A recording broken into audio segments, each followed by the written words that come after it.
Hello everyone and welcome back to our YouTube channel. In this video, I'm going to show you how to fix BAA racing app not working. First, we'll start with something very simple yet powerful. So over the time, apps store temporary files to load faster, but sometimes those files get corrupted and the app starts acting weird. To resolve this issue, we will first head over to our device settings. From here, scroll down and tap on General. Once you're in the General Settings tab, look for iPhone Storage option and tap on it. Over here, you can either search for the app or you can scroll down and look for it. Then tap on the app. On the next screen, you need to tap on the Offload app option. A confirmation pop-up will come up. Now tap on the Offload app option here.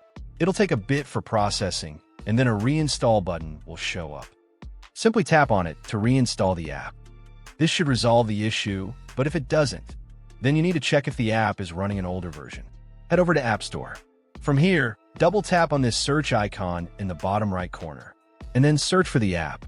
Once the app comes up in the search result, and if you see this update button right next to the app, simply tap on it to make sure you're running the latest version of the app.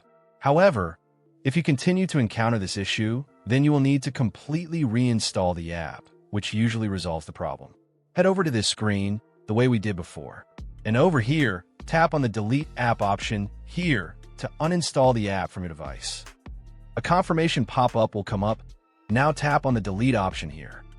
Once uninstalled, open up App Store and search for the app in the search bar. After the app comes up in the search result, simply click on this cloud icon to install it back onto your device. Hopefully, this resolves the issue. If it does, consider sending a super thanks to support our channel. And also don't forget to hit the subscribe button. We'll see you in the next video.